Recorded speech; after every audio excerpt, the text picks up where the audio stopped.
রান্না করলাম 2 রকমের মাছ। রান্না করলাম শিং মাছ, আর চুলায় বসিয়ে দিছি আমি পাবদা মাছ। আমি কিন্তু শিং মাছও ভাইজে নিছি আর পাবদা মাছও ভাইজে নিছি।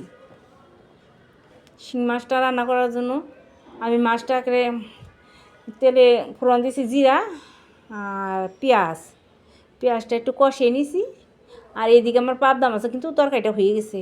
আর শিং মাছের পেঁয়াজটা কষে আমি পরিমাণ মতো মশলা দিয়ে দিছি ভাজা জিরার গুঁড়ার মশলা, দিছি ধনিয়ার গুঁড়া, পরিমাণ মতো হলুদ, পরিমাণ মতো লবণ, আর দিয়েছি কাঁচা লঙ্কা।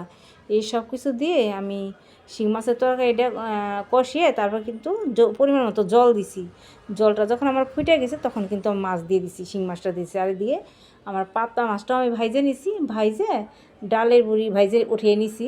তারপর তেলে দিয়েছি আমি জিরা,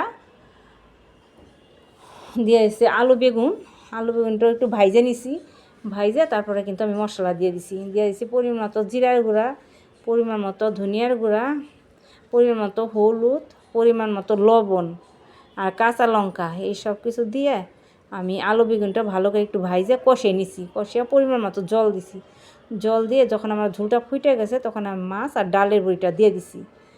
আমার ডালের বড়িটা সুন্দর সিদ্ধ হয়ে গেছে, আলু বেগুনও সিদ্ধ হয়ে গেছে, আর ঝোলটা মাখা হয়ে গেছে।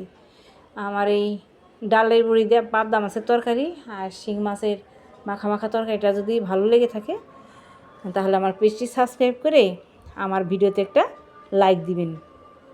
আর যে পাবদা মাছের তরকারিতে কিন্তু ডালের বড়ি দিয়ে রান্না করলে অনেক ভালো লাগে খেতে। একদম মাছটা ভাইজে সাথে ডালের বড়ি দিয়ে আলু বেগুন দিয়ে মাখা করে রান্না করলাম। আর এদিকে কিন্তু আমার শিং মাছটাও হয়ে গেছে। আমার 2 রকম মাছই রান্না হয়ে গেল। আমার পাবদা মাছের তরকারিটা মাখা করে রান্না করছি, শিং মাছটাও মাখা করে রান্না করলাম।